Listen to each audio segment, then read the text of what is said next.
Previously on the Goblin Market, the crew stormed the K-Scat's command tent and clashed with Josie, also known as Captain Loga of the Merchant Mercantile.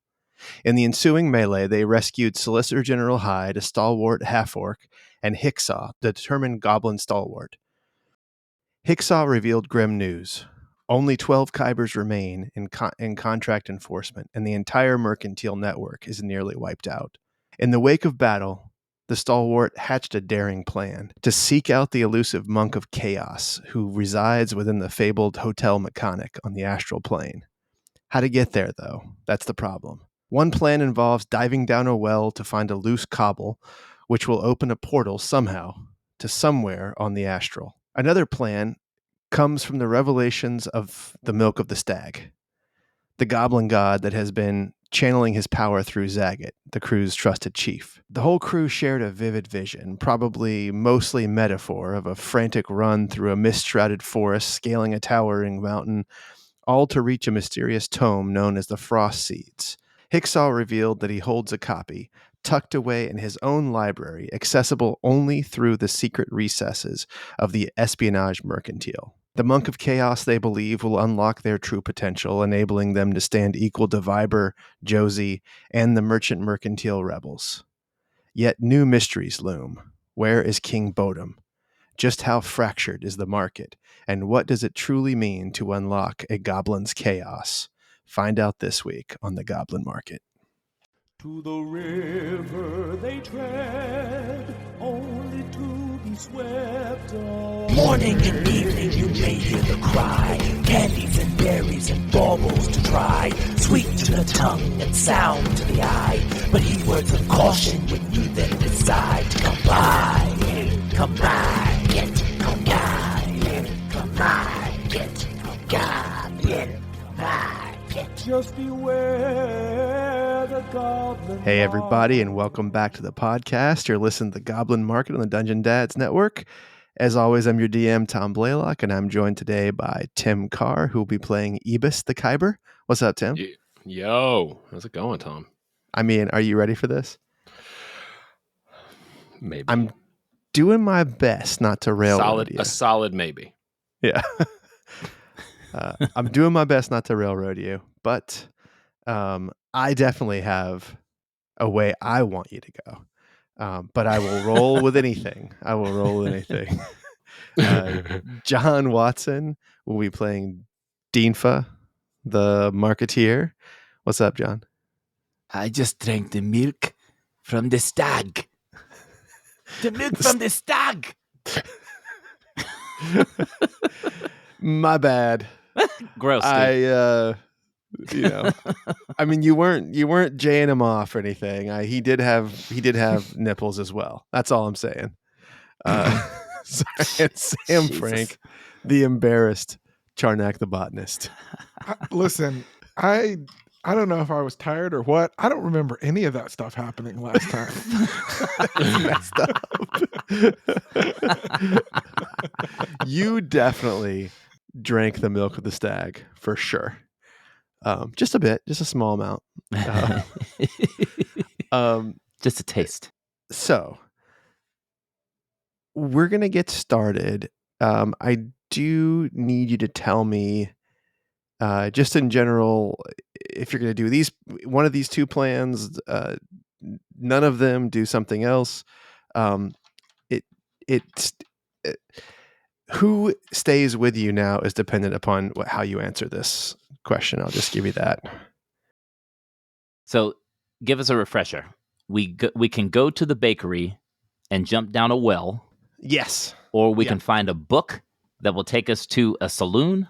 Hicksaw says he can get you to the book unmolested through the Espionage Mercantile. You also know that you can go down the well in the bakery. This is going to require swimming underwater and hunting for the loose cobble in the well. It obviously has been flooded to keep people from using this way of getting in and out of the Goblin Market. But that means that it is a way that might not be heavily guarded for that reason. That's true. Yeah, for sure. Whereas the espionage mercantile, we've got to sneak in and try not to be seen. I don't think that's the case. I mean, well, look, I'll just tell you the information you got last time is that the whole market is basically falling apart. Mhm. And Yeah. the merchant mercantile is the only one that's really like holding any power. Everything else is in tatters, is, basically uh, that the stalwarts know everything is basically fallen apart except for the merchant mercantile. The only place it's probably not safe for you to walk into is the merchant mercantile at this point. I say safe, about as safe as a border town in, the 1880s was, along the Rio Grande, right? Sure. Not a lot of law, but also not a lot of people. Well, the first thing that I think Dimpa wants to do is get his ream. Yeah. So Zagat's calling Idea to get the reams back. That's going to happen no matter what. Okay.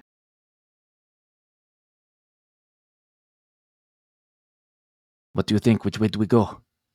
Isn't it obvious? We are No. not made for feats of physical daring do. Therefore, I'm not swimming through a well looking for a loose cobble and hoping everyone else can find it as well. We've cast our lot with Hicksaw. We have to trust that he can do what he says he can. Well, we do not all have to find the loose cobble. It was just one person has to find it, and everyone in the water goes together. and maybe Splenda can do it. It does not have to be you. Your body has to be, we have to be together. Sounds like you guys are real hot for going in the water. You like it, huh? You want to get all wet, huh? Personally, I'm just not sure what we are going to run into at the espionage mercantile. We are getting attacked by one. Will we be attacked by another? I do not know. I am supposed to go to the espionage mercantile myself. That was one of the jobs that I was given, and tried to find someone to connect with there, but I don't know if this is the right time or someone will greet us with that hostility when we get there. My job is to go to the merchant mercantile. I'm not going there. No, but it is a happy accident if we were to do both things at the same time. That is true. That is true. Oh, Hicksaw comes over to you guys and he just says, listen, I don't have any dogs in this race, in this fight, but we should go soon. Loga is bound to return. Well, we are waiting for our reams at least, correct? Yeah. Give us a moment. Yeah, all right, fine. Just be ready. Just watch out for that corner in case they pop back in here. Yes, we should have something ready in case. He seems like he's wound a little tight. Well, he was just tied to a chair. Probably thought he was going to die. Zagat Not has 10 seconds ago. Zagat has put her clothes back on, and she says, "Okay, so Idea is on his way with just the three of your reams." How It long? is such a burden having the biggest brain in this group and always being forced to make the decisions. I can't tell you how exhausting it is. Thank you so much for recognizing that, Charnak. This is very nice of you. I feel seen right now. Zagat, where do you think we should go?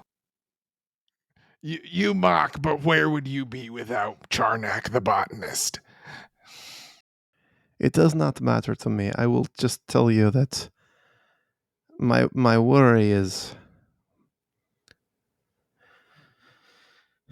I guess the reams will have to swim and you will have to swim. I don't think you can do it while piloting. in the water. But I think we can probably keep them safe. We'll put little things on their arms, maybe, and keep them from Something going to keep them under, floating. floating under. Perhaps you will do that for you, Dinfa. Maybe you get into Busk, and we'll have you floating in the water with little things around arms, and then while he's under, maybe we keep you safe and from going under without breathing underwater. I mean, Has- that could work. Has anyone been to this well? How many bodies can we fit on it? I have no idea. And How do we get out if we Hicksaw cannot? pipes in. He says, "It's about 8 feet wide, so it's a circle. You could probably get 6 people on there at the surface." And how deep is the water? Is it simple enough to just put our toes into, sitting on the edge? I think they said no, 12 no, feet. No. It's a 30 or 40 foot drop into the well where the water is, and then Okay. from there, Shit. 10 to 25 feet. I don't know. Let's To go get to to the the- library. Loose cobble. I think we go find the book. Fair enough. Fair enough. I don't know how the book will help you, but we all had the same vision, so perhaps it will show the way.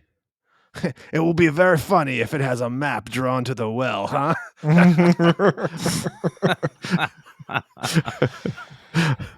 Well, listen. Actually, Listen, we could try the espionage mercantile, and at least we know we have this as a backup if that does not work out.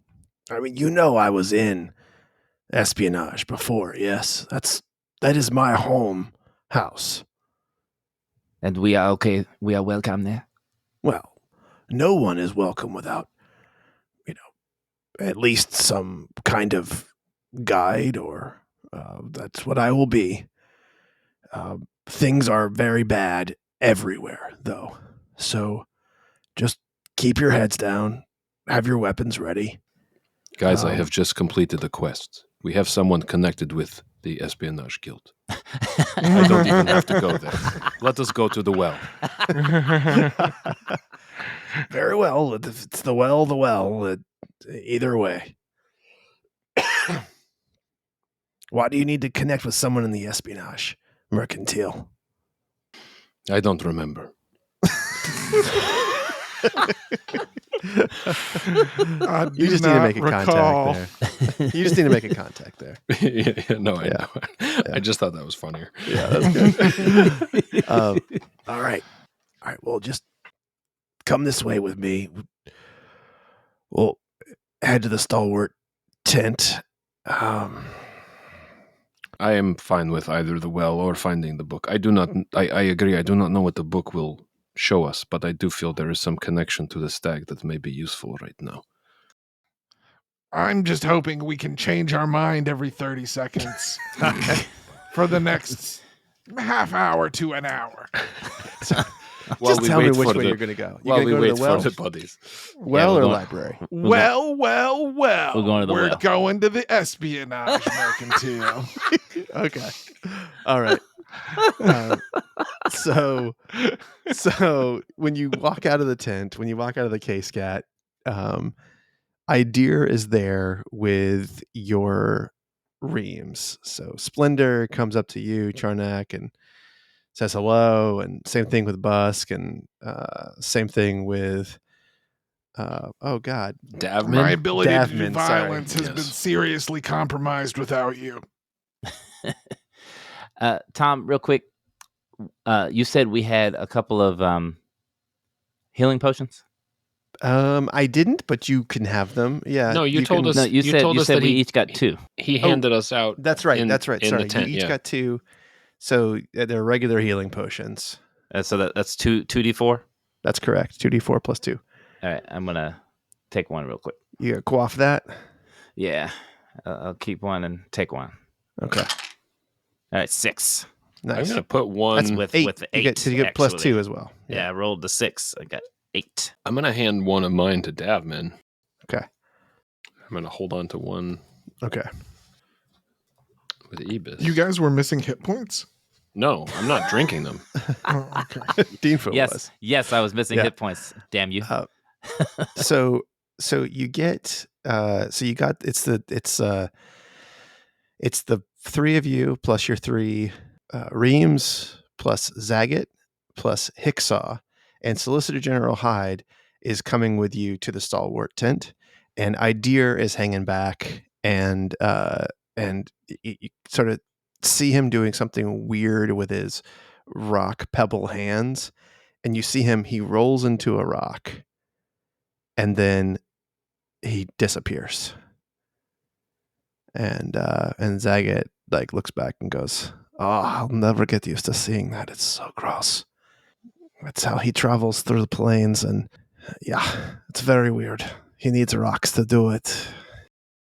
Oh, that is strange. I thought Big he was just blending in, camouflage. Nope, he is gone. Promise you. He's back with the other Reams in training, and probably Gregor went and his family. I hope he can hold down the fort while you are all here. Yes, we hope so too. So, shall we? Yes, we must find a place to. We must travel all together to. We espionage. must be together. Yes. Yeah, I don't recommend you guys getting in your Reams. It's just someone will have to carry him, like carry your bodies. Right. Well, that's why I'm checking these healing potions. Yeah. All right. So you head over to the stalwart tent. There's nobody carrying bodies anymore. I have no idea. Yeah. That's good. Hey, that's good, Sam. Because he's the stone guy. So you've never been in the stalwart tent before, and it like so many other of these extraplanar tents, like it looks like nothing from the outside, and Solicitor General Hyde opens the flaps, and you walk in, and it is also abandoned in here. Like there's no one in here at all. But when you come in, you realize it's basically a 5-story courtyard that is just surrounded by apartments that are open, have like verandas that are looking out on the courtyard. And Hicksaw says to you, "Please don't look around too much. You're not supposed to lay eyes on this place." Is there anything in the middle of the courtyard? There's some seats. There are barrels here that look like they had once held food or drink or something, but it's abandoned. This whole place is abandoned. It's very, very quiet in here. So we must go to my apartment. It is on the 2nd floor. That is the way we will reach the espionage mercantile. In your apartment? Yes. Everyone has a direct route to their command tent from their apartments. Come, I shall show you. I'm going to keep my head on a swivel while it seems a little too empty to me. Yeah, it's very Perception empty. check to see if we're getting followed, to see if anyone's watching us. Wow. 19. Yeah, so you're sort of scanning the place, and like the natural places you're looking are like ground level. Mm-hmm. And then you kind of let your eyes go up, and you see that the only places where the verandas are open here, like to the house, it's just on the 5th floor places. So and you look up and you notice that all of the 5th floor is about 9-10 apartments. The tent is sort of vaguely pentagon shaped. Okay. And each sort of leg of the pentagon has 2 verandas sticking out of it. So there's 10 total on the whole thing. So like there's 10 apartments that are clearly open and looking out, but you don't see anyone up there. But it is interesting that all the other apartments are closed off clearly. I lean over to Ebis. If I had a silver piece for every time a guy told me he was going to help me reach a higher plane of existence and then just took me to his apartment, am I right? I hope you would still have the same amount of money. I'd have 3 silver pieces, but it's weird that it would happen 3 times. That is very strange. And to Come you. here. My servants are in the apartment. Don't worry. Don't make eye contact with them, please. Yeah, I understand. They just like to watch.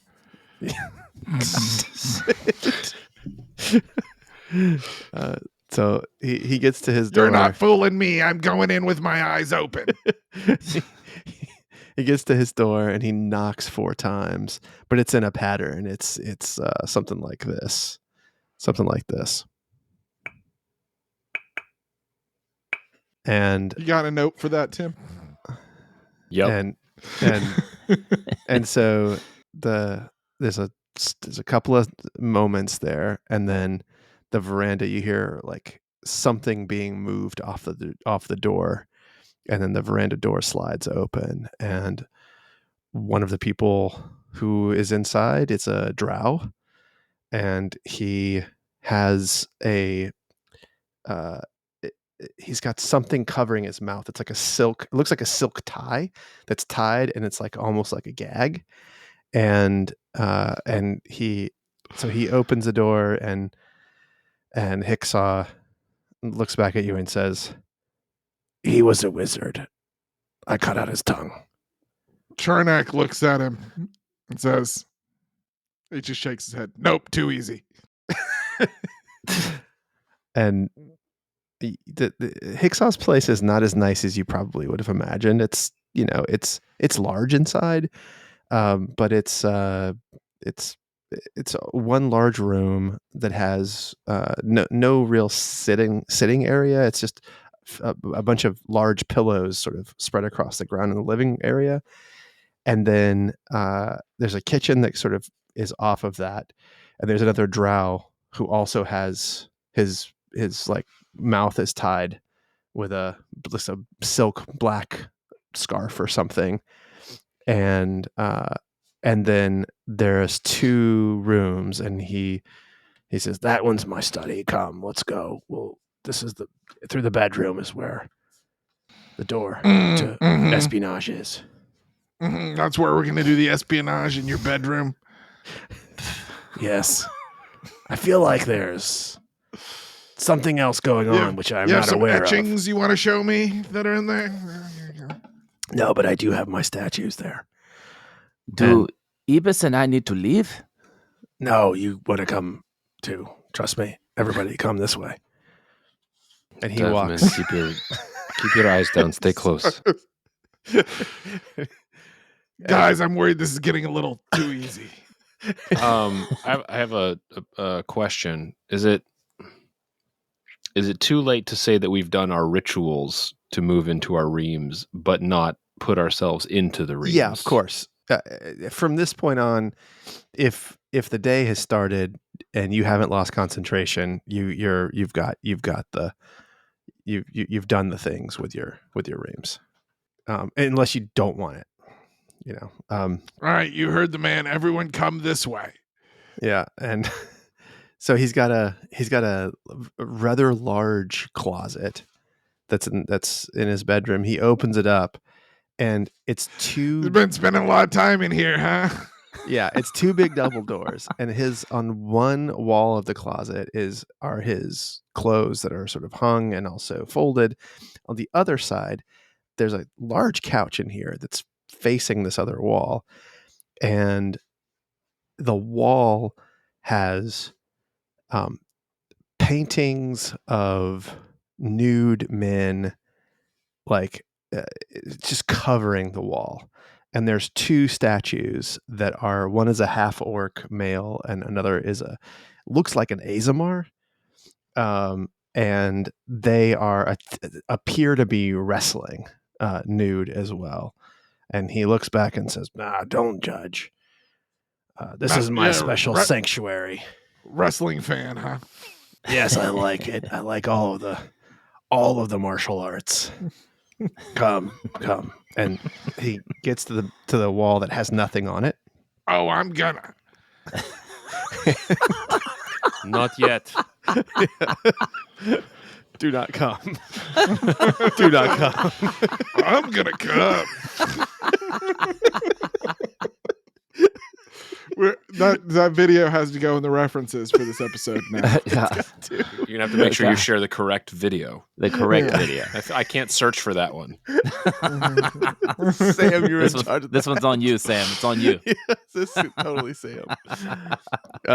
So he touches his hand in the middle of his wall, and he kind of looks like he's searching for a switch or something, and then you just see it's almost like the wall is made of leather, and he just pushes into it with his hand, and then the wall just disappears. And in this like small vestibule behind the closet area, there are 3 doors, and one is labeled super clearly command tent.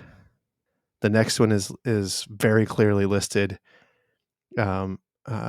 trainee barracks, and the other one has no words on it. And he says, I believe we should go in the barracks.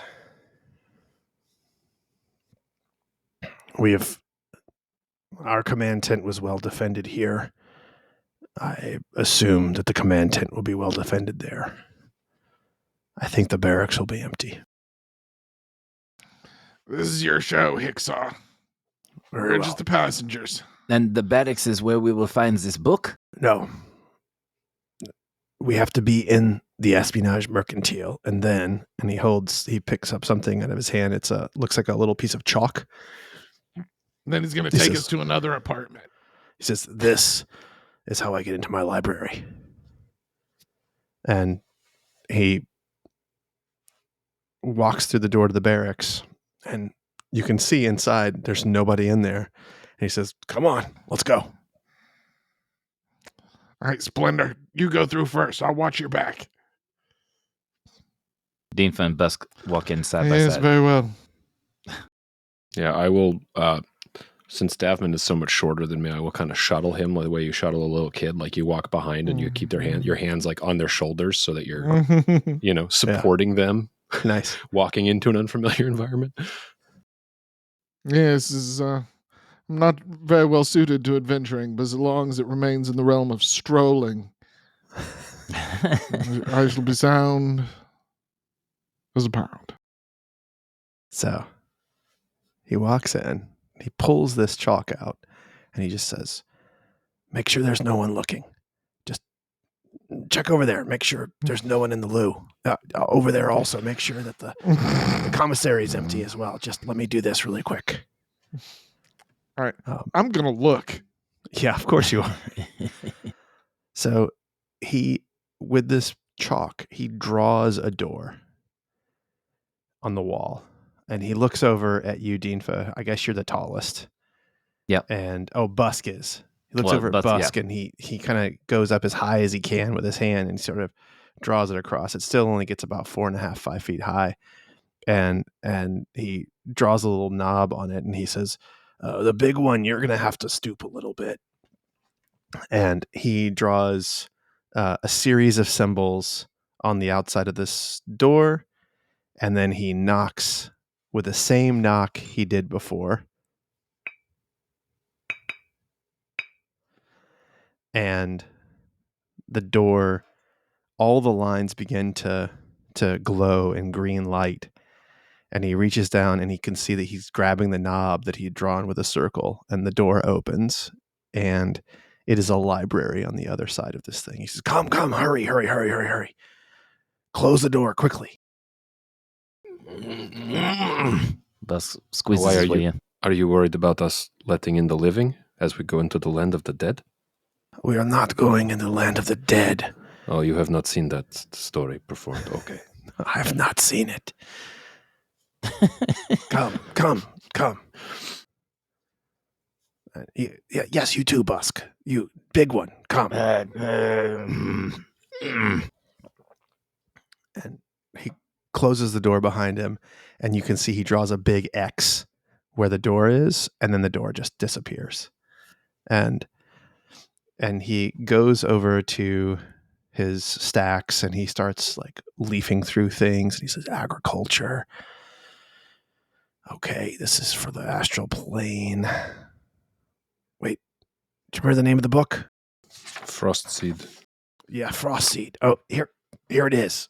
Here it is. And he pulls it off, and sure enough, giant leather stag on the front of the book. He's that's just like the vision, isn't it? And Indeed. he goes to open it, but it doesn't open for him. Shit. What is happening? I don't understand. And he's like, starts to really pry into it. He puts it on the ground. He puts a foot on one edge of the book. No. If the book the book will open when it is ready to open. You do not force it. It's a book. If something is, See if you can open it. If something is holding it, force will not do it. I will try, and I will. So there's a picture of the stag on the front. Frost seeds. So it looks the same as in our vision. Exactly the same.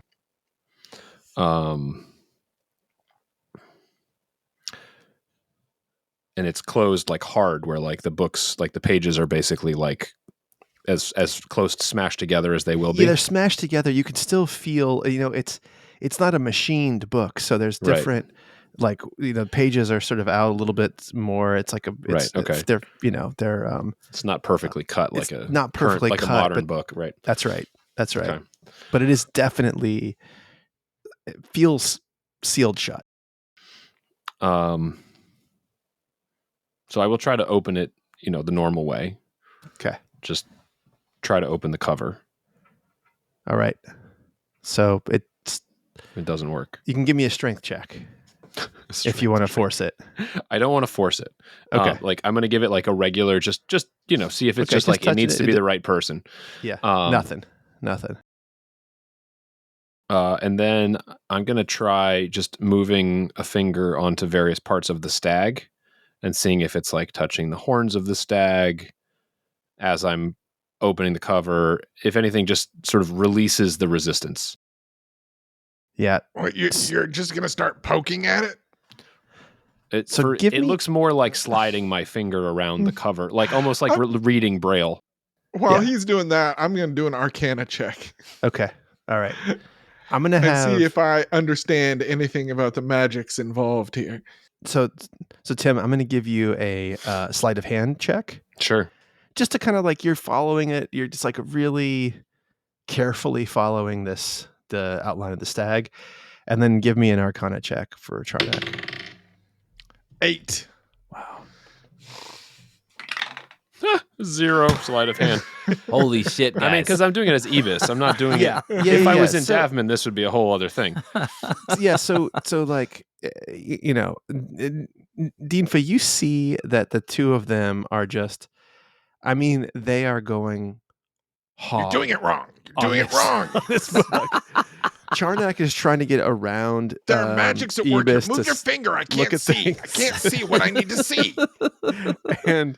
And Ebis seems to be drawing with his finger on the cover of the book a little bit. Well, I'm not moving fast. I'm just, but you might not be trying to move fast. It looks like I'm tracing the stag. Pretty fast to me. Yeah.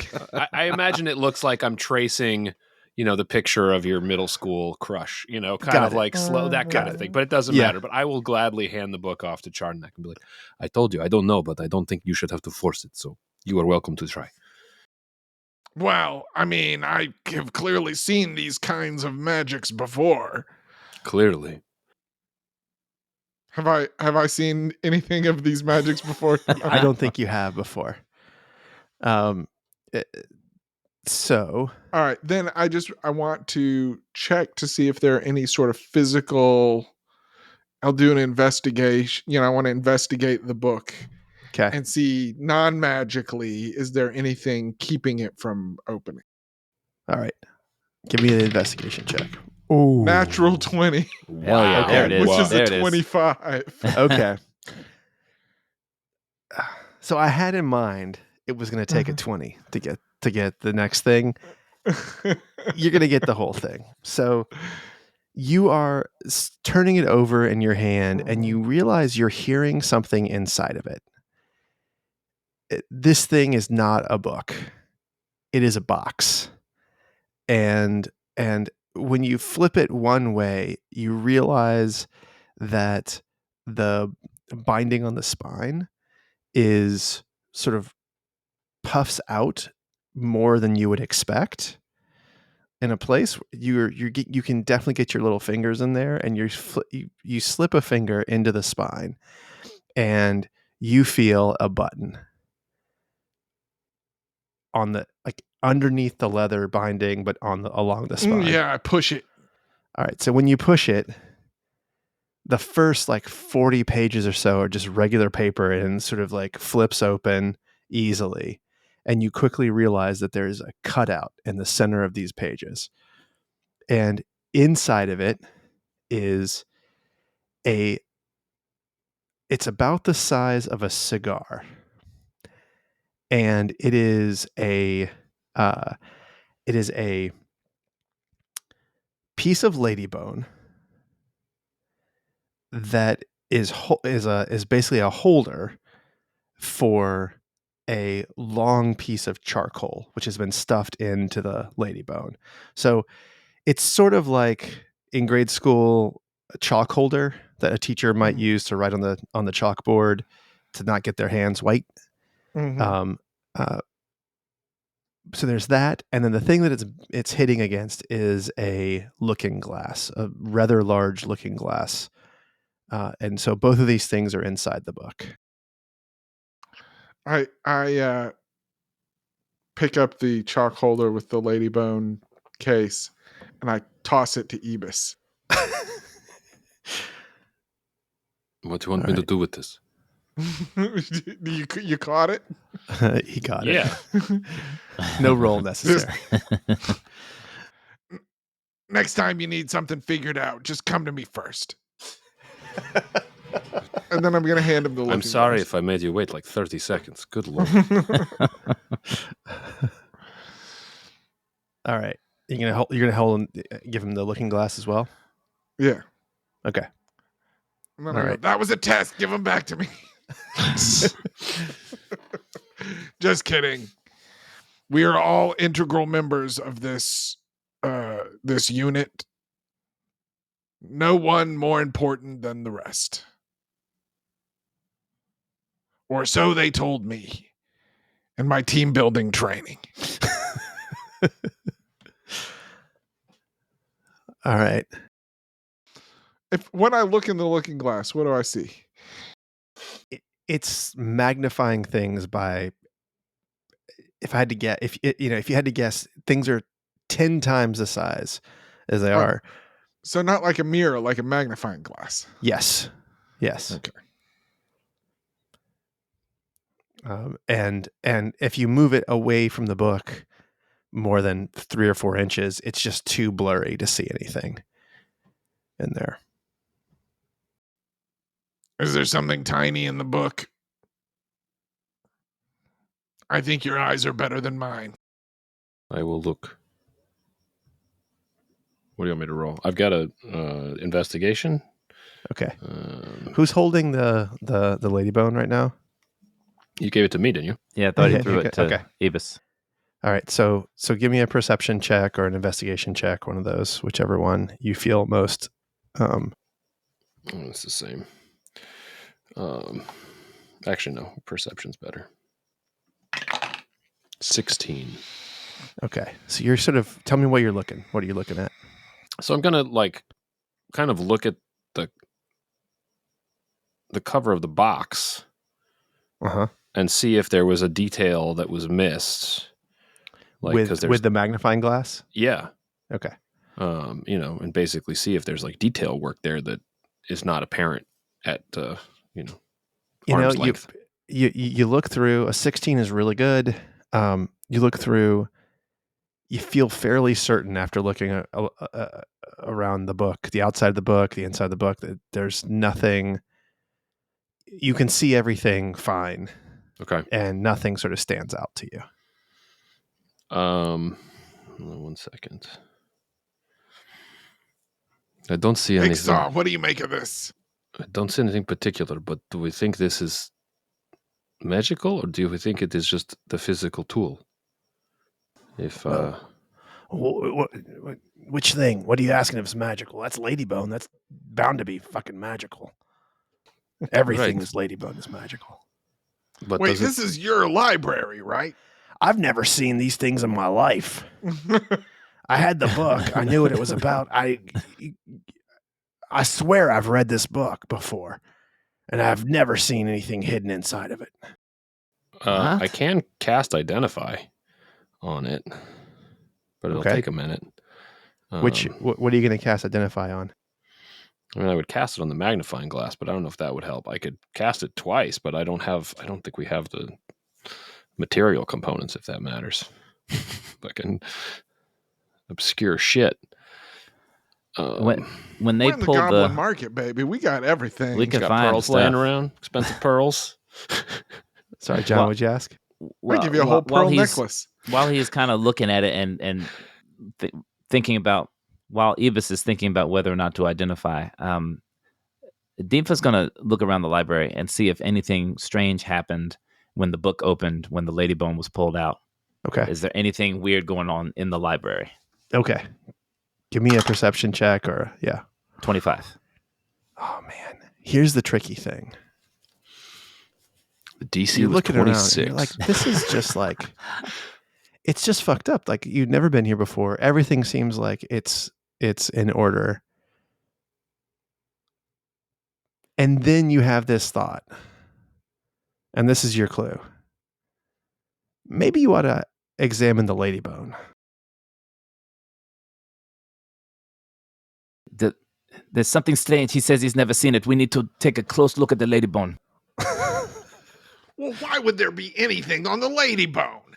Just look at it. That doesn't make any sense at all. Deanfa, please. I mean, we're looking through it, right? That's how it magnifies. Well, there's a magnifying glass and end of it. a Ladybone. Oh, I got Piece. it. I'm sorry. Holding I got two confused. things. Take a look at it. I'm going to use the magnifying glass on the Ladybone. I'm sorry. I Okay, misunderstood there you you. go. This could have taken 10 less minutes. 10 less minutes. Okay. So you look through and you realize as you're sort of scanning this thing, there is a tiny bit of inlaid gold that you, before you even get the magnifying glass over it, you see. It's like super clear now that there are things, and it looks like there are words. And when you get the magnifying glass over it, it's clear as day. Each one of these little specks of gold is a poem. And the first one that you come across, are you ready? I'm going to read it to you. Okay. The first Why one. is it always got to be poetry? Couldn't it just be the name of the place we want to go? The first one says, once a triangle drawn, a pure boundary, that outside let allure run free. Place the destined sigil at its core, outside corners, the threesome magic restore. Passage to their treacherous tent. And then there's a colon, and it says, the pentagram. So I'm going to share this with you. Like, good, because I can't write that fast. I'm going to Well, share it I with don't you. think it's possible to restore the threesome magic once it has been used once. So the next little limerick is, there was once a stag, hard, straight, he true, who cavorted with crown and bell, he do. Their union obscene was a scandalous scene, a wild threesome affair hailed as the circle. And I'm going to share this one with you too.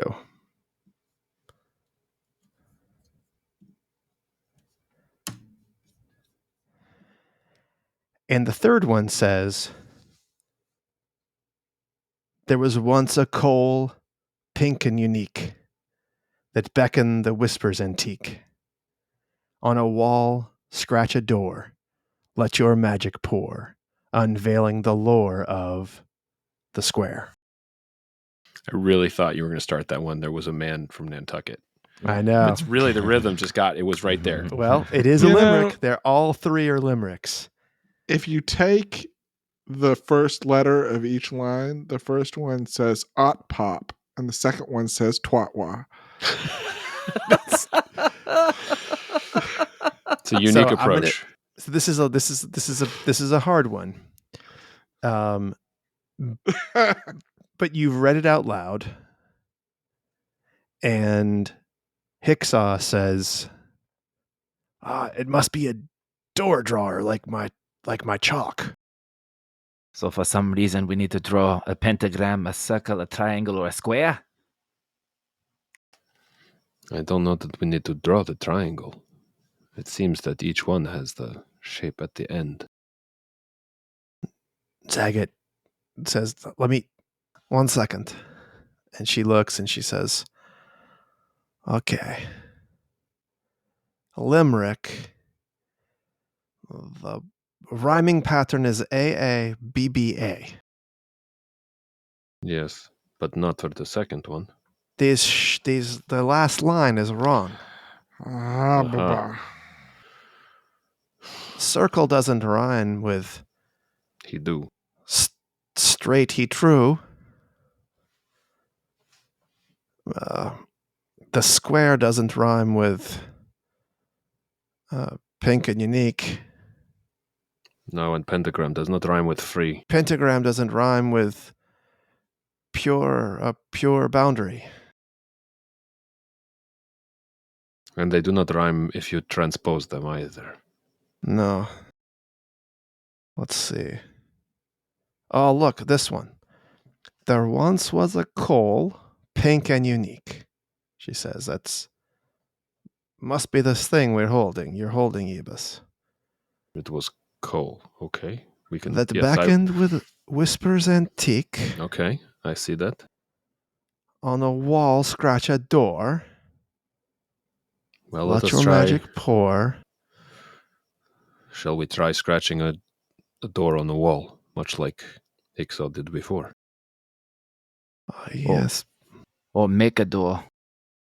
Yes, try it with the ladybone. See what you do. What rhyme? Wait, but what rhymes with unique and antique? Mystique, freak, So to speak. tweak. There's too many things. What about a pure boundary? Allure run free. He true. He do. I can't figure out he true, he do. Also, I'm thinking there is something more to these words the way our saying rhymes, because really it's only the last syllable that matters. Yes.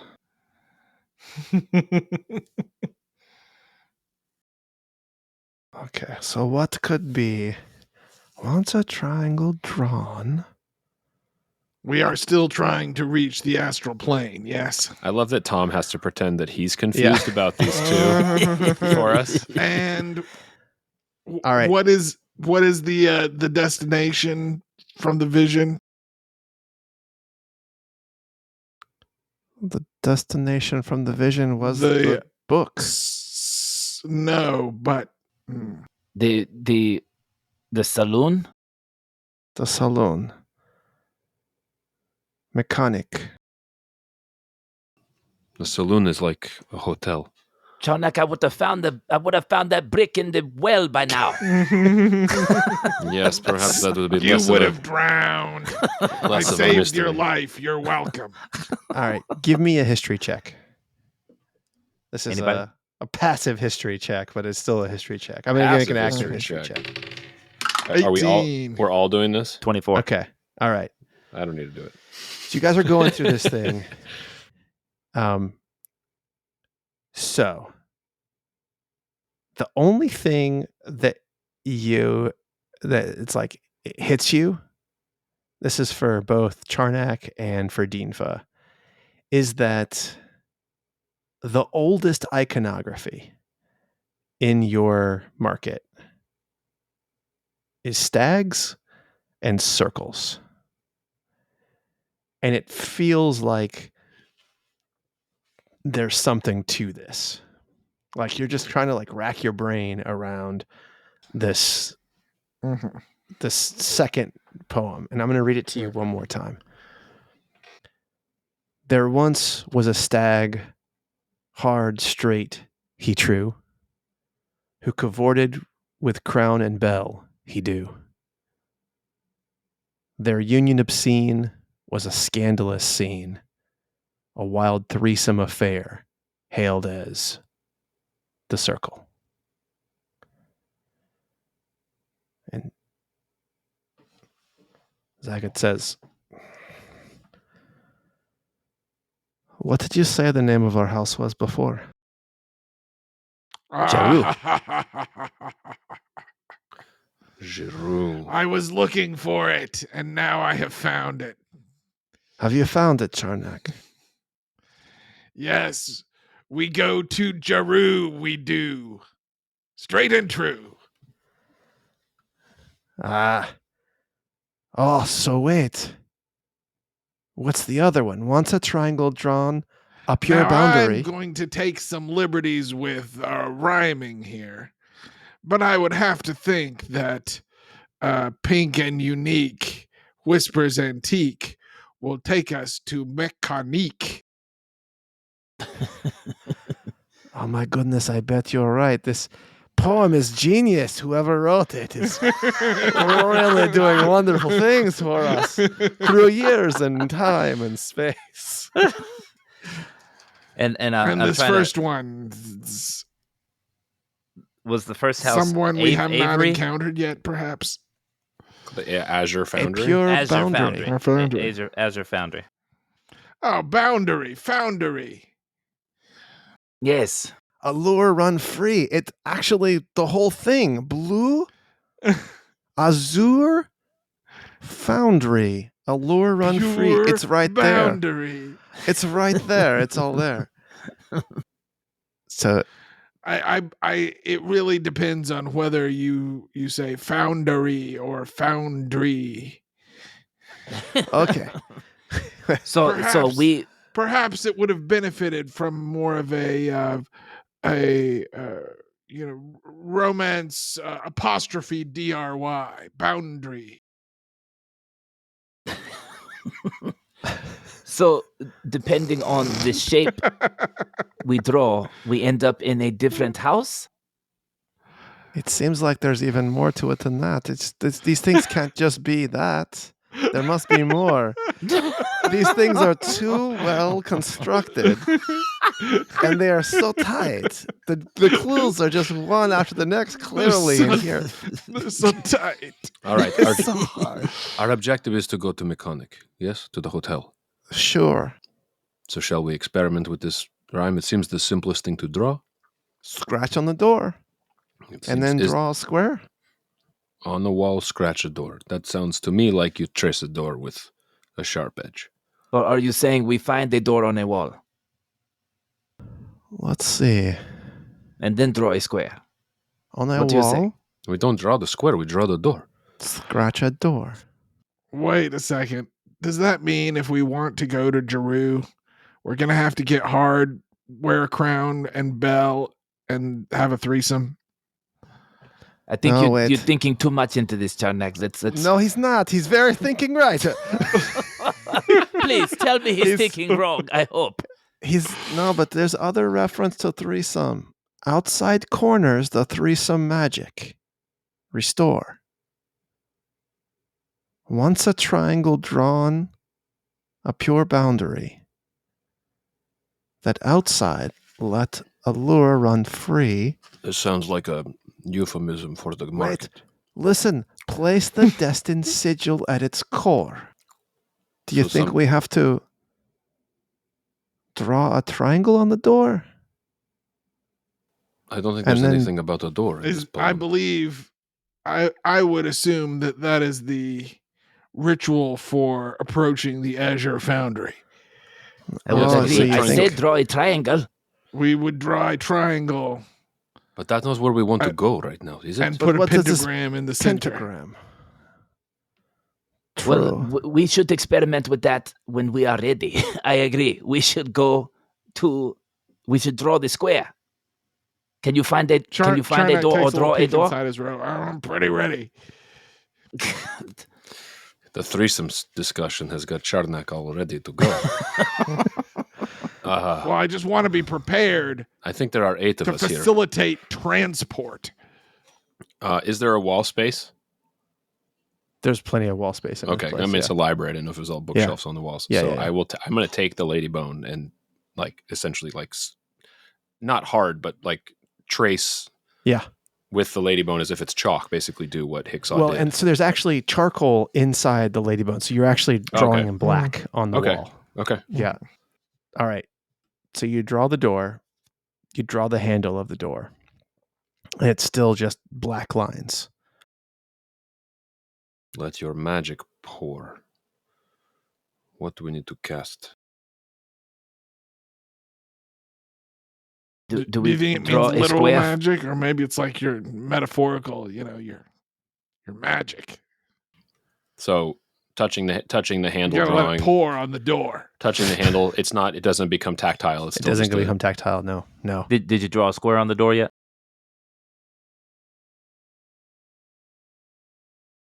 I will draw a square on the door. Okay. And nothing. Yes, I drew a square on the door. Son of a bitch! I whacked the door with my goblin wand. Nothing. Do something.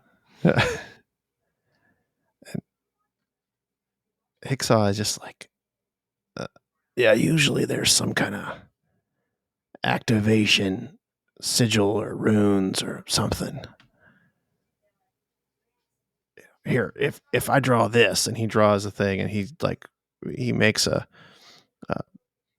he draws his door, and then he has a triangle that he puts on there, and he draws 3 sigils around the triangle, and he goes, for instance, to get here, and he draws like a rhombus with an A in the middle of it, and then his door glows, and he says, it's weird. It's going to take us right back to the library. And he opens the door, and you see a library door open behind you, and you see yourselves standing outside of the room, inside of the room, and it's fucking freaky. And he closes. It's not worth it. Not worth the headache.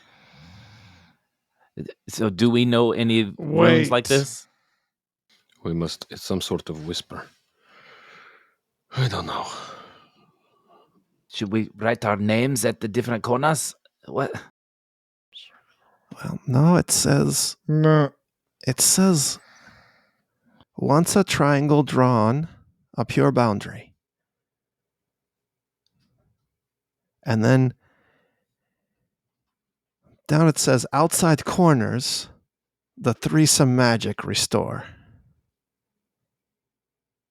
And then the next poem says, the wild threesome affair hailed as, and we say that is what? Jeru. But the other thing it says, a stag, hard, straight, he true, who cavorted with crown and bell. Hey, Could that be the threesome? Are you still drawing, Ebis? You may try. All right. Erase. Rub out that square. All right, he does. Draw. Okay. Wait. Just hand it to me. Yeah, I already did. I'm a better artist anyway.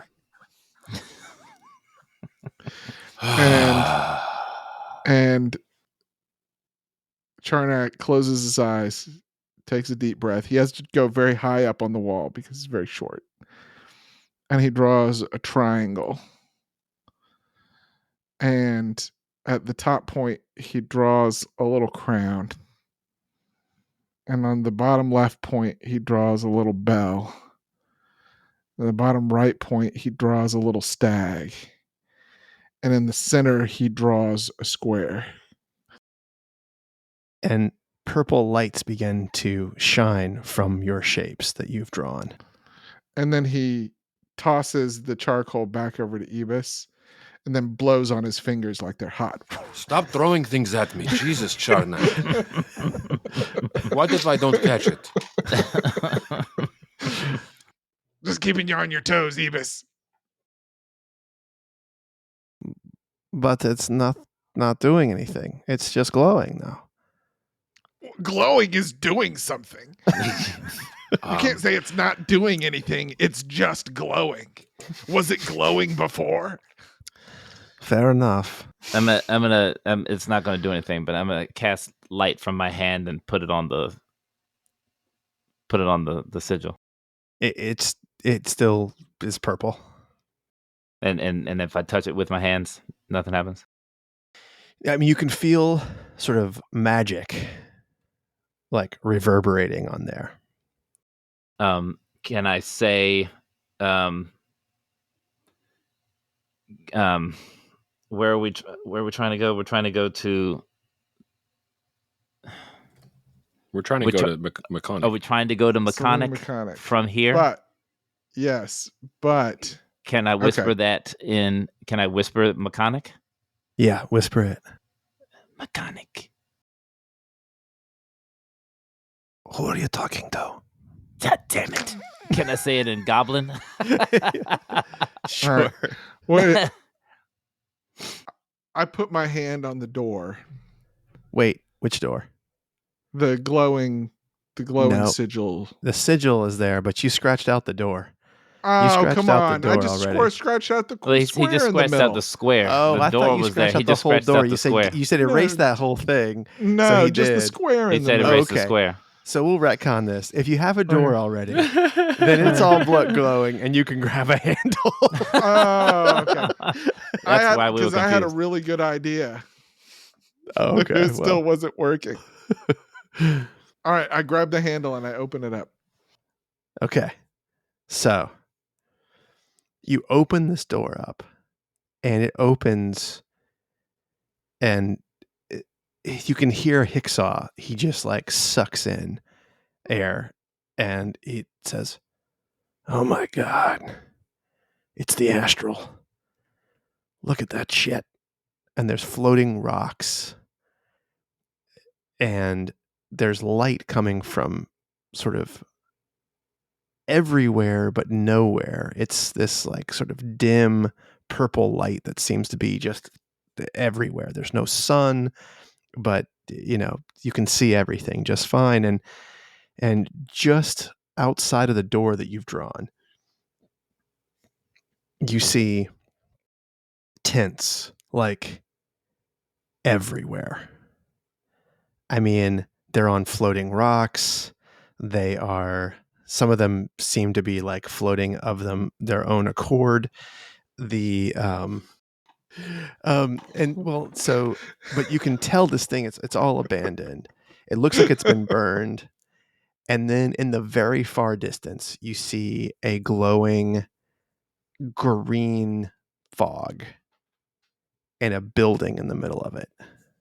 Well, we said we wanted to go to the Astral Plane. It'd be pretty lame to wimp out now.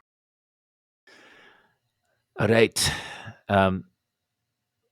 Busk and I walk forward. I want Busk to kind of hold my hand. I'm going to step through and see if I'm floating at all. You step through, and while you're not floating, you weighed what, 165, 170 pounds before? Yeah. You feel light as a feather. You're still walking, but if you hop, it feels like you could jump 200 feet up. Wow. But something is different. I'm going to say, now these rocks are moving. Are they moving together? Or if I jump on one, will I just be gone? I mean, it's hard to know. Clearly there's tents on some of them. So they're a part of the same system or network. Right. They look like goblin tents to you. Yeah. Wait, Dean. I know this guy can't resist a jump. I let go of Busk and I just kind of lightly jump, but it still goes. It still goes up like 5 feet. I'm not barely doing anything, but look. No, Dean, don't do it. You have so much to live for. Just come in. You said we need to go. Let's go. All right. All right. Hicksaw says. This does not seem a time for cowardice. That Hicksaw will come says, later. No. I'm not going. And Zagat looks over and says, I will come with you if you would like, but I can feel the stag is scared. Is this not part of what was before? It is. It seems that it is. What is the stag afraid of? I don't know. We did not have that kind of connection. I can sense her trepidation about being there. I can fight against it, but it is considerable. What is this monk's name again? I wrote it down, maybe. Maybe I didn't. The Monk of Chaos. We didn't get a name. Yeah, I don't think we got a specific You name. did not get a name. Do we know the monk's name? Zagat? Hicksaw? Don't know. Do I just know him as the Monk of Chaos. Do we know what he looks like? What species? What to expect Hicksaw at says, all? yes, 1 second. And he goes over to a shelf in his library and he like skims his finger over something. He pulls a book out and he leafs through and he flips it open, and there is a painted plate in the middle of this, a plate like an image in this middle of the book, not an actual like a dinner plate. And he says, this is what we have. This monk was one of the Gith Yankee monks that fought against the Mind Flayers thousands of years ago. Supposedly he lives right over there in the Hotel Mechanic. It just calls him the Monk of Chaos. All right, this is my problem. If we go in, and we go into our realms, we need one of you to guard our bodies. Okay. Fuck. Zagat, you sure you can't do this? She does not want me to go. We should not risk the stag. Damn it. All right. Hicksaw, time to nut up. All right. And he sort of like, he has a big deep voice. He's a goblin though. This is not Solicitor General Hyde, the half orc. This is a goblin. And he goes, all right, let me get my knives. And he goes over to one of the libraries and one of the shelves, and he pulls a little if he just lever. Casually walks out the door. The door opens, and he begins to don studded leather armor, and you see he pulls out the nicest looking short swords you've ever seen in your life. Yeah, don it, baby. And he puts them in his back, and he has a double short sword sheaths on his back, and he starts just putting in daggers all around his belt. And he says, and he cracks his back, and he says, I'll keep him away from your bodies for as long as I can. We're going to leave this door open, though. We appreciate I'll stay it. here. I'll stay here with your bodies. Zagat's right there. We're not letting that door close. But you three, on your body, need to leave that Lady Bone Chalk. Wait, Don't take it with you into the Hotel Mechanic. you are not coming into the Astral Plane. Oh, I'm going to come in the Astral Plane, but I'm going to come in the Astral Plane right here, where your bodies are. So I can think toss this your is a good bodies. solution. I can toss your bodies right in and get the hell out, and you can leave your reams if you got to. And he looks over at Busk and Splendor. He says, no offense, fellas. That's the thing you signed up for. Davman just squints a little bit. Then his face relaxes. Nods. I don't think this will be that dangerous. I don't think so either. Well, what are we waiting for? Let's go.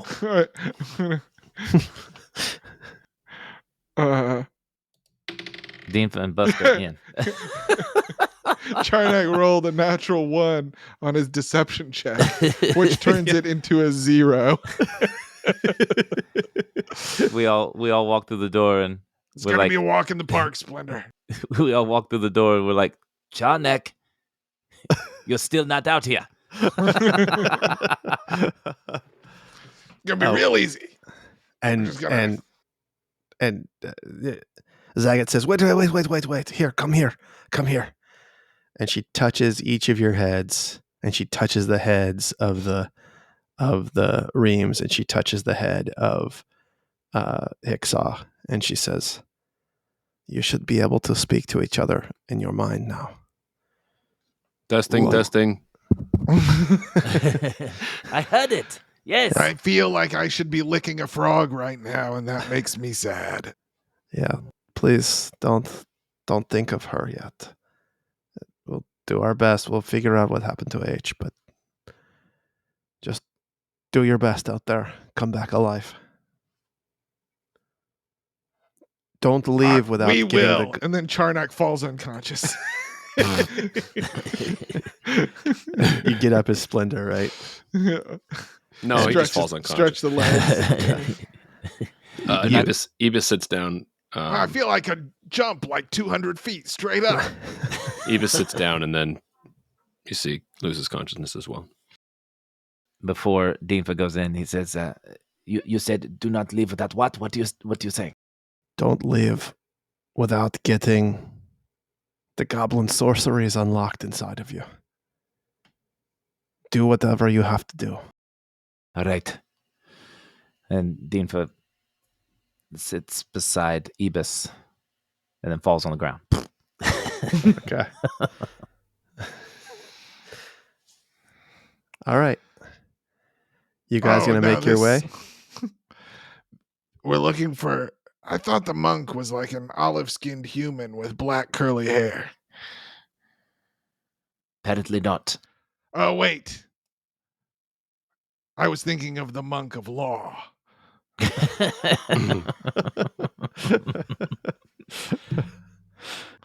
We seek the monk of chaos. Indeed.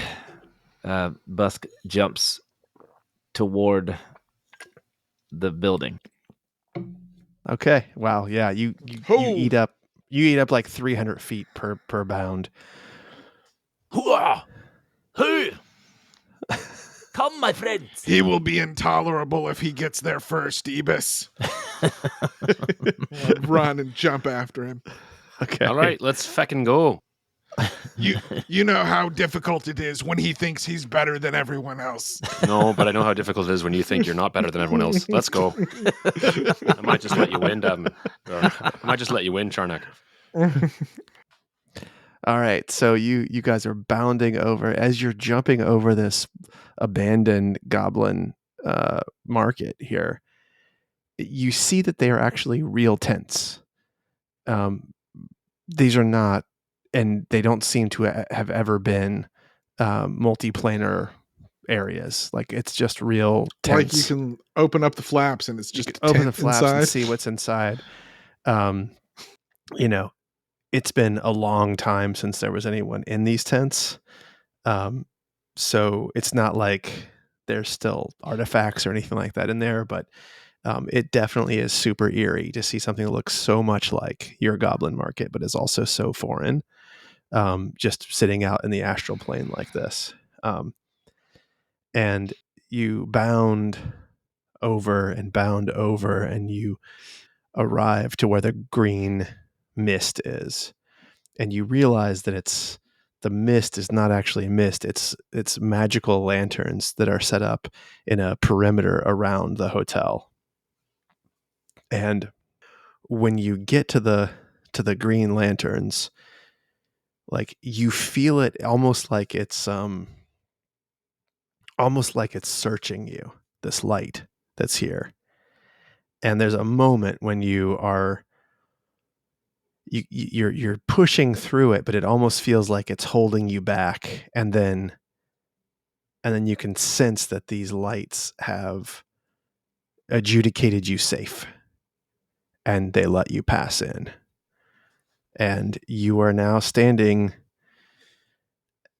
at the door of a 3-story tavern. Nothing to write home about. It looks like it could be, any tavern in any plane you've ever been that doesn't have any money. It is made of wood, which is weird because there's nothing here that's made of wood. But other than that, it looks like a normal tavern building with clearly with rooms on the top 2 floors, and you can hear people laughing and talking at the bar inside. Deanfa, they say there are 3 secrets to running a successful tavern. Location, location, location. Yes, I've heard of this. Charnak, is it like swinging double doors? Swinging double saloon doors is what you got. Yeah. Awesome. Yeah. Shall we? Let's do it. All right. Busk pushes on through, looking Okay. super imposing. Okay. So you Come guys on, walk fellas, in. like we own the place. And Davman tries to do the same thing, but is so much shorter that it's almost comical. All right. So you guys And then go in. takes in the room. Davman has to hold his hands up to make the wooden swinging doors swing. You could easily just walk through underneath. But you make your entrance, and I feel like Charnak's doing more of the chiseled elf looking Sure. mysterious in the corner, scanning the room as Busk makes a grand entrance. so I'll tell you what you see when you walk in this room. You're like, There is- nobody cares. There's they care. They care. As soon as you walk in, every head turns to look at the front door as you guys are walking in. As And well, every they should. face that you see is a Gith Yankee. Mm. And the bartender who's there looks up and says, "Ah, the front door, eh? So you're not coming from being a plane hunter then, are you? Where are you from, boys? And no, you boys."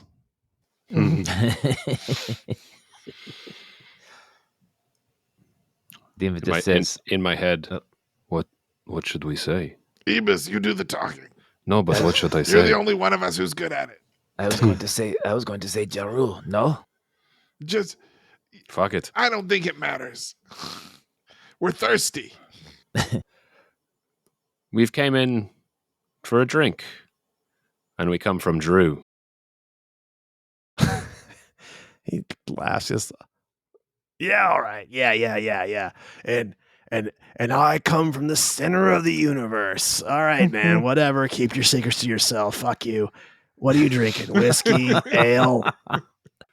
Ah, I'll take some ale. That sounds good. What about you, boys? Do you have any elven strawberry wine?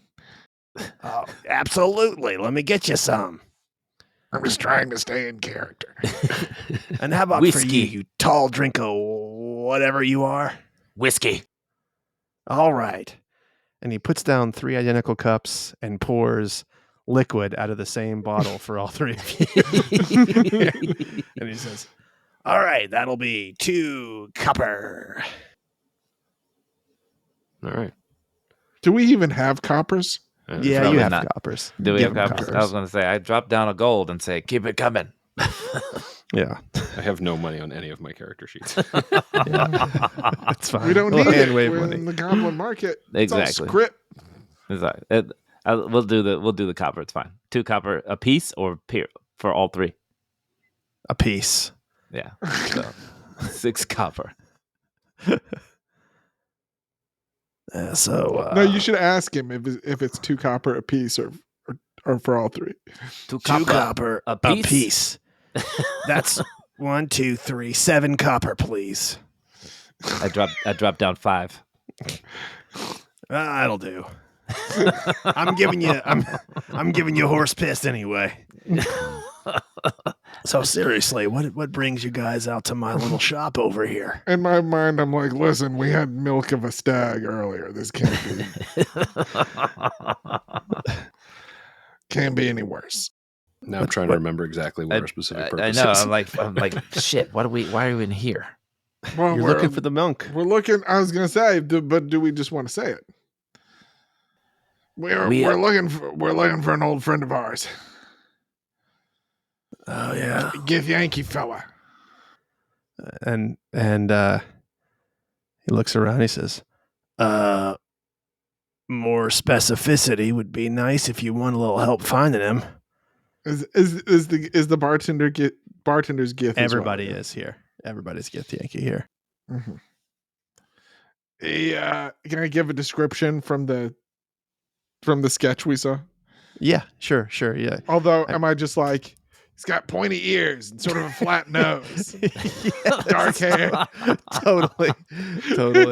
Not the any one descriptors that would differentiate. The real defining thing is he had at least in the painting, he had a super, super long ponytail that was knotted up as it went down. It almost looked like climbing rope. Don't you have minor illusion? Do GIF have tails? No, a ponytail. A ponytail, like a head, hair, his hair. His hair. I don't have, yeah. You said it. He had a tail. It was all knotted up like a climbing rope. I was like, dang, man. They got some weird rights. Yeah. Whatever church he belongs to. Okay.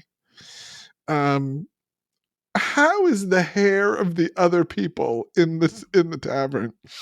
It's a mix of like styles of hair that other races and species keep. Okay. So it doesn't appear to be like everybody's got a ponytail, but theirs are all real short. That's right. That's correct. That's right. And they're not, so nobody's gonna be like, what? I just minor illusion it out in front of him. Okay. I'm like, this is the guy we're looking for. And the bartender looks and goes, old friend, huh? Old friend, new friend. And Friends again. And he just like lifts his head up and nods toward an area of the bar. Our eyes go that way. And you see, sitting at a table, head down between his arms, with empty bottles surrounding him. A Gith with a very, very, very long ponytail. You only see the back of his head, and he's like, looks like he's passed the fuck out on the table. I slide a full silver piece across the bar. To new friends. I'll take it. Thank you. Just be careful with that fella. You can't trust everything he says. Did something happen? So what's he been drinking? Whiskey, ale, strawberry wine, just like you. Got it. Did something happen? He's just been drinking here for 2, 3, 4,000 years at least. All right. In my head, you have to wonder how long it will take or how long it will take to sober up from 4,000 years of drinking. This is going to be quite a bit more difficult than we expected.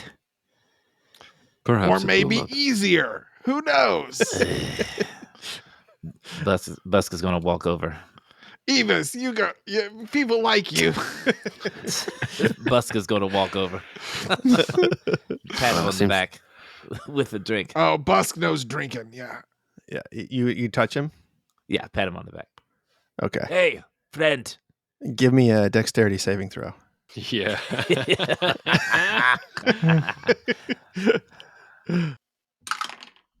5. Okay. You don't even see it coming. You reach out, you touch his back one time, and then his hand comes clear around from his left side. He does a complete spin, grabs your arm, pulls you down to where you slam into the table. Your face slams into the table, and you take 5 damage. And he's got you grappled, and he's got you holding down. And he goes, oh, what? Who are you? See, I told you he wasn't. I told you he wasn't. I told you he wasn't. He wasn't done. He wasn't out for the count yet. I told you. You're right. Sorry, friend. Just had a friendly wager on whether you'd had enough to drink or not. Clearly, you're fine. Are you buying me drinks? I wanted to. Can you let me go? He lets you go. Ooh. And you realize it was not his hand. There is a spectral hand that is floating around him now that you can see, that you could not see beforehand. I thought you were going to say he had a tail, and I was going to be vindicated. No tails. No tails. My mind went back to the limerick about the man from Nantucket. So there you go. And so you get him a drink, comes over, and he like brightens up as soon as you look at you, and he goes, "You're looking for me?" Can we wander over? Yeah. You're gonna wander. You already over with him, right? Well, Busk went kind of on his own first, and then I hollered. gotcha. I hollered from over there. Thanks for settling our wager there, friend. Libations first. Just give me the libations first, and then I'll talk with you. Of course, sure. Of course. Barkeep, around if you would, please. Yep. I'll take it out of your silver that you gave me. You got it. And the drinks are being carried over by spectral hands, and you realize that everyone in this damn room has a spectral hand now. That you sort of realize that that's how they're all drinking. Their hands are at their side, and they're drinking with their spectral hands.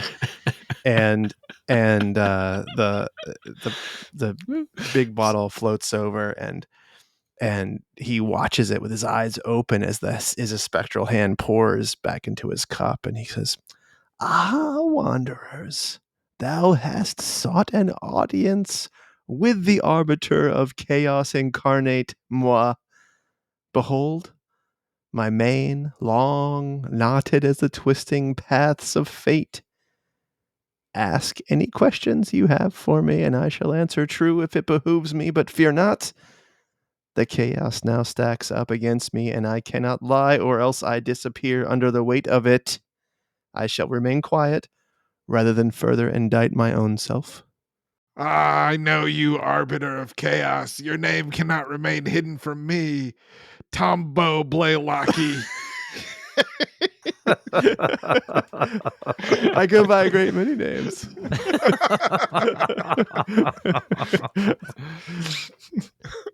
Gentlemen, now that we have libated, please, what is it you seek from me? How can I bend chaos in your direction? Well, I don't know if you're aware of the state of the Goblin Market, but it seems you've found your way about it. I was there when all of this happened. Recently, was it? Yes, sure. I suppose recent is relative, isn't it? It was back when I would deign to raise a hand against a fellow man. I would never dare do now. Except just a second ago. It wasn't my hand, it was my little friend. No big deal. That was your little friend I said hello to. It was.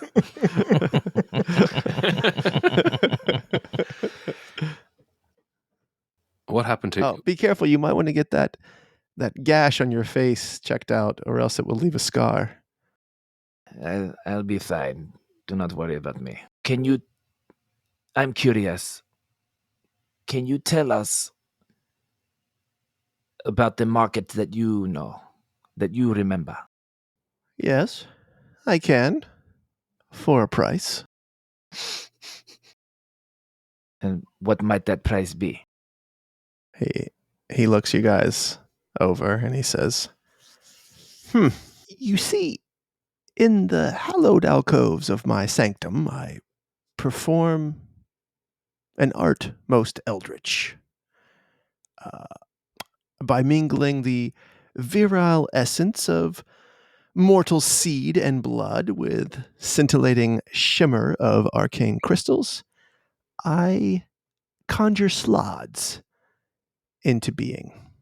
Those most mutable harbingers of chaos who help me in my projects most disordered. Okay. I'll need blood from one of you and your virile essence from the other.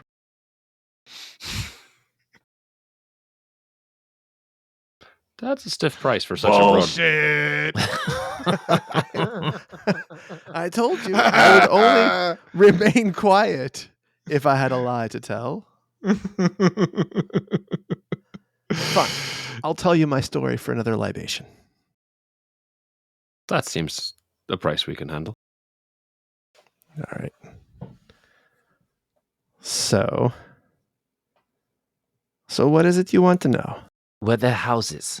You're asking about what? Fitzgerald? You're asking about all this mechanic that was destroyed? What happened? For a libation, I will tell you that it's a grim parable. A lamentation writ in the blood of chaos. It was days old when House Giroux and their wanton ambition, they paved the downfall of the Azure Foundry in a feat of necromantic audacity. They entreated their sovereign king, Fitzgerald, to assume the mantle of a lich, a harbinger of ruin. And with that dread transformation, he cast a terrible curse, bidding 1,000 generations of illithids to be consigned into oblivion.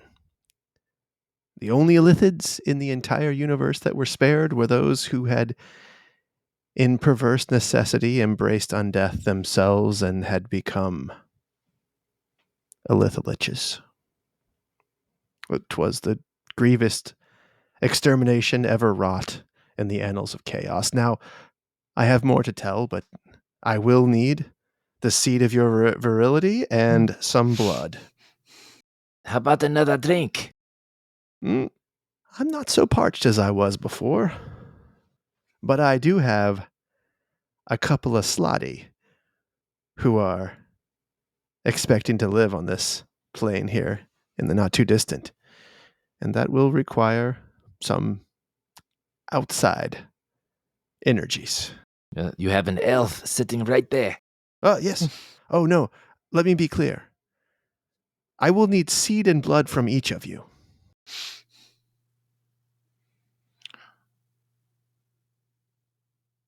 Monk of Chaos. Yes. I do not expect you to speak plainly to us, being an embodiment of chaos as you are. Well, that...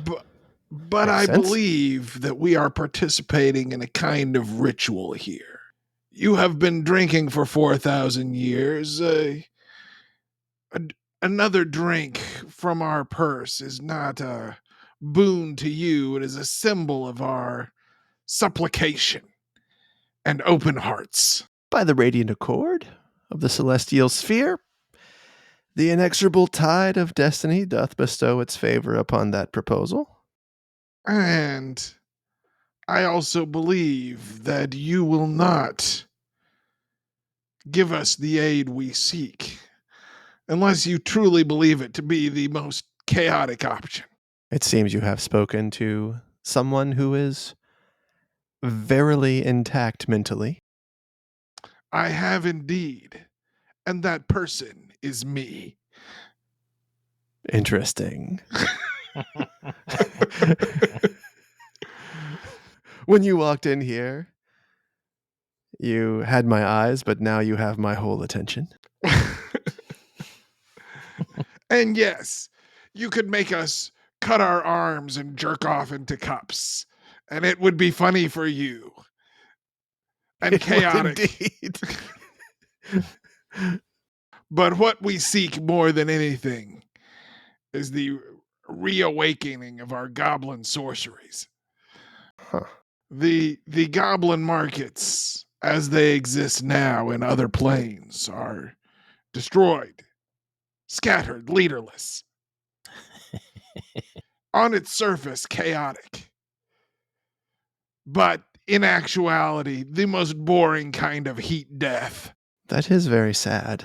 But So if you are- we had the power to begin to create again, we would inspire all sorts of forces to act against us. And you're from the new market, you say? Indeed. But which? The temple? Or the horde? Because I know you are not from Le Hotel. We do not use those terms, but if I had to guess, I would say we are from the horde. Can I make a But perhaps also the temple. can I Do you make recognize the stag? can I make a Yes. history check to see Go ahead. Yeah, if I go know ahead, history check. if I know which one it is? Can I do that with advantage? Yeah, sure, because you know the Goblin Market really well. Yeah. Yeah. Dinfa's our scholar. 14. So one thing you know is that the stalwarts all use the word horde interchangeably with market when they're describing the tents that lay out in your market. Mm-hmm. Okay. Yeah. We are from the horde. That is the most ordered society in all of the Astral Plane.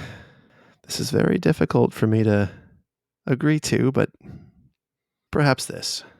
If you listen to the rest of my parable and you still decide you want the goblin sorceries, you may have them. Does that sound like a fair deal? Everybody's brain. I go, I like it. Yes. Wait. I- How long is the parable? It is not long, but I will tell you that in the hearing of my parables, sometimes there's pain. Pain we can endure. But Very well.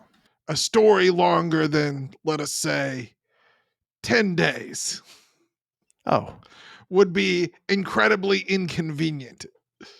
do not worry about that. For a man who has been drinking for 4,000 years, I worried that the end of this parable may be long in coming. Well, I have one problem for you. Since you have decided to seek the goblin sorceries, I have looked into your soul and I see that you are not who you say you are. You are a woman. Yeah, the fuck's it And to you? you are not so tall.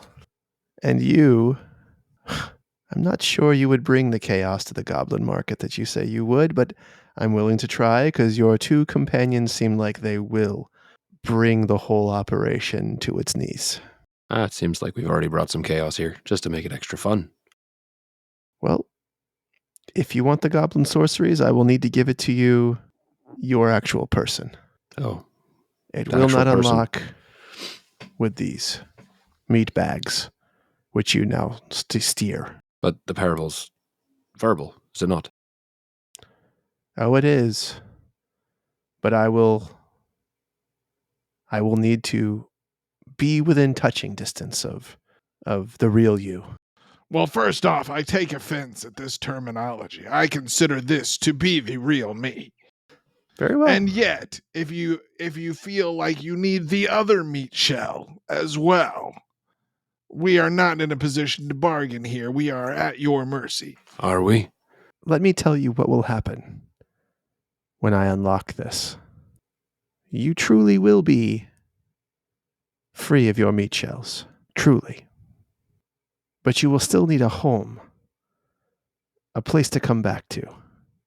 A place that is all your own. If I do this with you here, in this body, your other one will die, which means nothing to me. Maybe you want to be an elf. I've done this for the kings of your House Jeru horde. for many generations. But that is your choice. Would you be willing to travel with us? How far? Not far. I will require blood and virile essence for me to travel out of this place. And this guy's eye. And you must hear my parable here before we leave. We must hear it here in this very I bar. will not leave until you are certain that you want to have it. All right, hit us. So I've told you about the Lich and the fact that he wished away every illithid in existence, which is why here the Gith grow fat and bored. From no one else left to fight. We just raid. But you want this ancient magic. So let me tell you what happened to the Illithiliches. Such dark design stirred unquenchable ire among them. Their wrath knew no quarter as they unleashed their malignant fury upon the Goblin Houses, sparing none. They first fell upon the venerable Mechanic, where you now stand in a bar. Then upon Azure, and in time even the proud House Jeru was reduced to ruin. These wars waged in the unbridled crucible of madness saw the obliteration of the foundries and the loss of hundreds of thousands of goblin lives. It is said that even Fitzrawle himself was eventually consumed by the inexorable tide of his own damned ambition. And in the aftermath, the Illithiliches, cloaked in their own hubris, fashioned new planes where they ascended to godhood, revered and feared in equal measure. And meanwhile, the original goblins, those hardy souls who survived, set forth upon the multiverse in a relentless hunt for vengeance and for Fitzrawle's shattered legacy. A scant few even endeavored to reconstitute the lost markets, for they knew well the price of untempered power. Hearken now to the moral of this woeful chronicle. The might of goblin sorcery is a seductive boon, yet it is but one rung on a perilous ladder, a passage toward lichdom, and ultimate ruination. The originals, who forged anew the shattered markets, grasped this peril all too fully, and thus they become forces of reckoning, dangerous, indeed, to those who would seek power without heed. Thus why they have hidden that very power from all of you. Take this counsel to heart, brave souls, while the Monk of Chaos stands ready to share the mystic secrets of the goblin arts. Tarry and ponder well before you embrace that dark gift, for in the shadowed path toward forbidden might, not all who ascend are destined to survive the fall. Now, jerk off in that bartender's eye and cut your wrist on my table, and I will make a slod that we can ride to where your bodies lie. How about we just come right back? You'll come right now, or there will be no deal. I think he's told us everything he's going to already. And you notice he said he would be silent if he were to lie, and he has not been silent for a mere moment. But maybe he was lying when he said that. He wasn't. He wasn't. Zagat, you are listening. No, this is me, the Monk of Chaos, man of 1,000 voices. Is it? Oh. You're welcome. And he bows and he says, I can also do your Zagat. I think we need this awakening, but we have to come back. Yes, I would honestly rather make the trip in my own body than jerk off on the bartender. The chaos is preventative, so to speak. Oh, For us, it does not arouse me. Nor do I have this essence. But I suppose you're a woman, so she gets turned on by hard laws. Listen, the fair damsel here, I crave not but a delicate caress upon mine vestigial gills. Those subtle, otherworldly appendages concealed behind mine ears, which in their gentle touch serve to rouse the latent currents of astral energy. That is all I ask here, right here, fair lady. I don't even know what the fuck he is asking for. He wants you to touch his gills. No, I mean, I got that, but I'm sitting here. There's a little fella. He leans down toward you, and you can see gills behind his ears sort of moving, opening and closing. He says, just there, just ever so slightly. Davin puts a hand up. I looked Tim had a look on his face like he was trying to pick a spell from any spell in the spell. So you reach out and you just lightly caress his gills. I think there's just a hand up and a long hesitation. Mm-hmm. And then you can see just like the wavering of like, I don't know. Like forward, it goes down a little bit. Fuck it. And you touch it. And then, yeah. As soon as your finger is anywhere near his gills, he pushes the back of his head against you, and your hand sinks into his gills, and he goes, ah, and you pull your hand out quickly, and it's just covered in it's like viscous, like almost like snot. Yeah, I mean, if they're anything like fish gills, he just fucked up his lungs, but he goes, that's their vestigial, and it felt amazing. Thank you. I won't need any more seed then. And feels like you owe me a libation at this point. Yes. Well, come, I'll fucking unlock your bodies. Come this way. Very well. And Can you jump straight? Kind of. he jumps with you, and Barkeep, you got a towel. All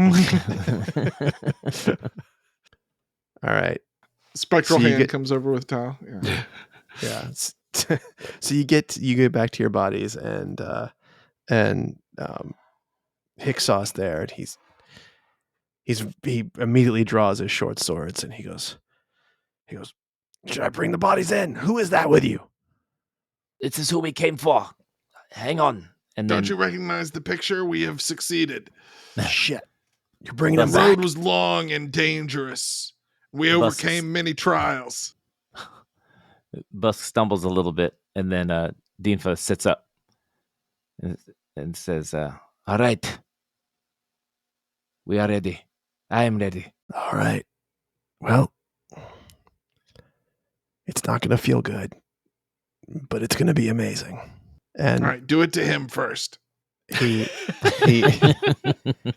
puts his two fingers up in front of his face, like in the be quiet position, and you can see a small hand just sort of detaches from his hand, and it moves toward you, and it moves around to the back of your head, and you can feel it touching the back of your head a little bit, and then you feel it enter your skull, and then you don't feel it anymore, and it pops out, and the hand is holding a small ruby, and he says, "This was keeping you back.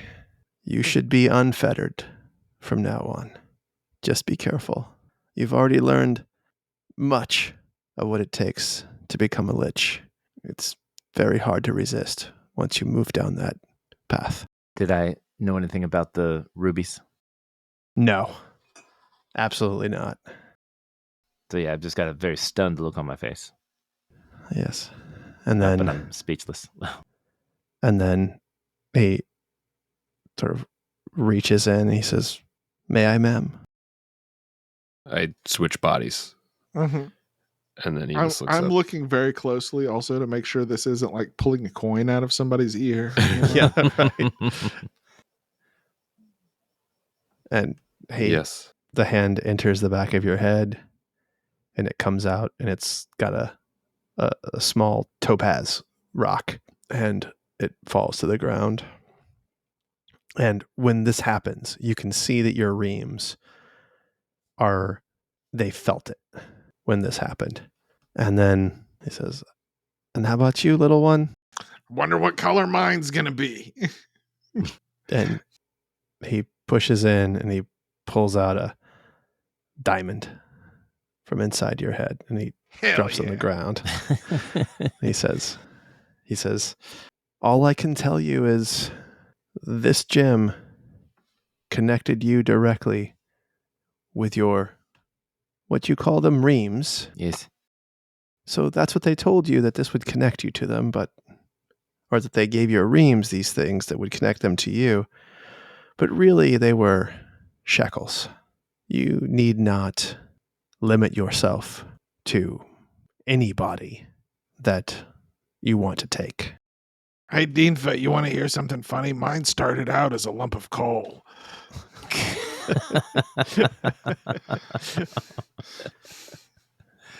I'm sorry you Here. felt so much pressure, Charnak.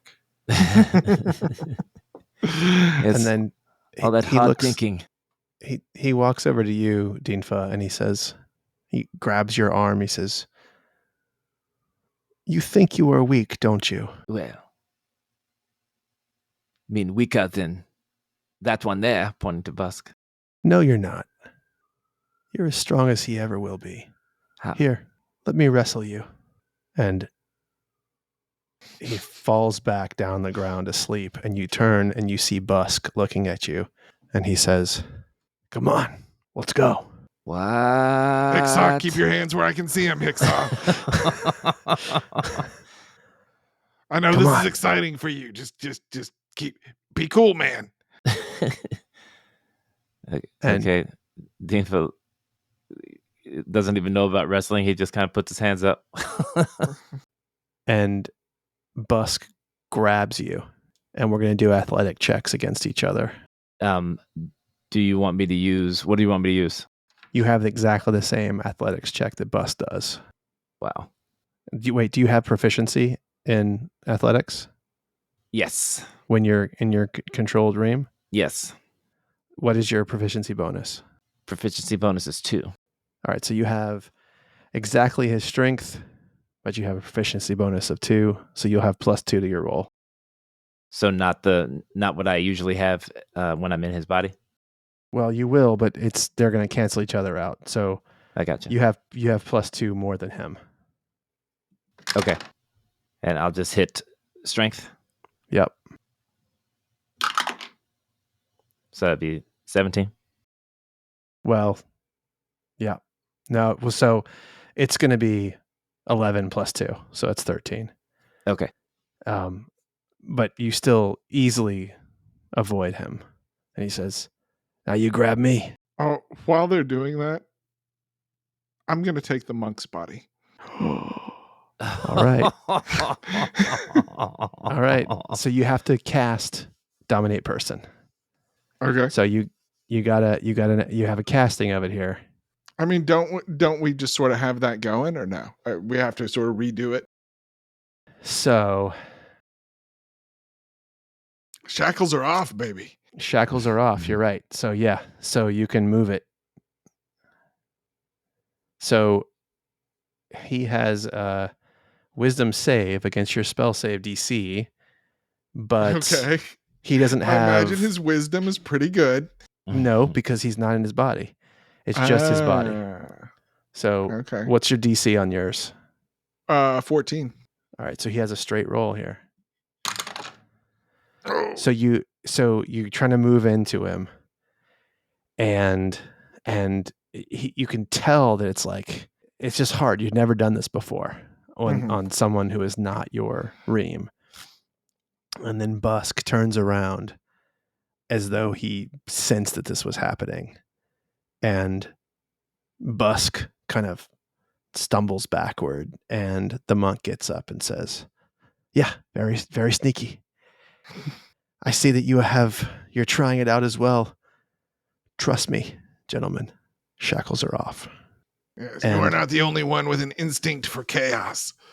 And the monk of chaos disappears. And Hicksaw says, "So is that it? You're Got done?" some good information, but I think He's helped us out tremendously. Yes, let's go back. Okay. Let's do There's- it then. There's something here about taking on the aspects of others while we remain in our own bodies. I didn't quite understand it. What was he trying to explain to you before I scared him off? Dinfa. Well, it's so strange, but when he tried to grab me as Busk, I pushed him aside easily. I was as strong as him. Maybe stronger. I felt like I was in his body, but using my body. Does that make sense? I mean, not really, but as terms of things that have not made sense today, that's not even in the top 5. Well, yes, I would have explored more, but then you sort of charnecked the whole thing. Oh, is that a verb now? I like that. Hey, do you That's think funny. because I've been working with Splendor, I can now become better looking in my own body? I doubt it. then I walk through with Busk back into the back to Jeru. All right. So you close the door, and Zagat's there, and she sees you, and all she says is, "Now the stag is very afraid." And that's where we'll end episode 23. You are all now level 5. Hey. And with your level 5 level up, it comes with, so shackles are off, but not totally off. So basically Okay. what's happening is you're going to get a second once per day casting of Dominate Person, each of you.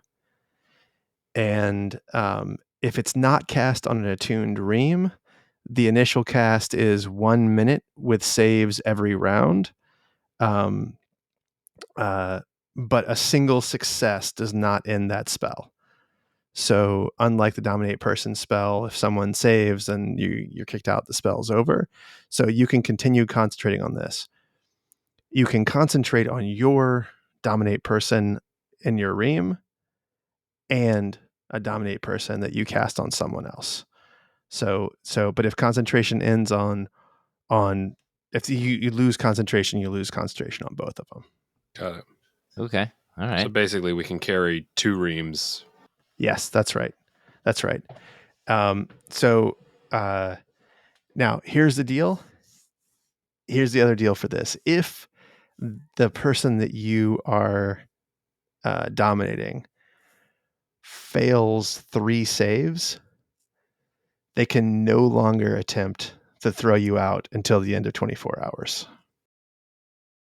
Okay. And if they succeed 3 times, the spell ends and they can't be targeted by a Dominate Person spell from anybody for the next 24 hours. So there's 3 saves. It's basically like death saves. Mm-hmm. So your initial cast is a minute, but if you succeed, they're basically an attuned ream for you for 24 hours. And that's all you get from your level up of your Kyber. But your normal level up with your controlled ream will still go through. All right, we'll do that in the bonus then, I suppose. Yep. Heck yeah. Just really quickly, the second Dominate Person, we don't have to be in our body to cast that. No. That's correct. That's big time. Yep. Body hopping. That's right. Yeah. That's right. All And right. as you saw, and we'll get to this in the bonus, but as you saw, you can also cast Dominate Person on yourself to infuse your own body with the power of your controlled dream. All right. Yeah. Big Okay. episode, guys. No That's right. fights, but I guarantee there's going to be one in the next one. Well, hey, everybody, hop on that Patreon so that you can catch this bonus that's coming Yeah. up. This is going to be We're a gonna big have some level up. hot bonus talk. Yeah. Hot bonus talk. Patreon.com/Dungeon Dads. 5th level's a big one. Yeah. Thanks for coming by, everybody. Thanks for coming by. Yeah.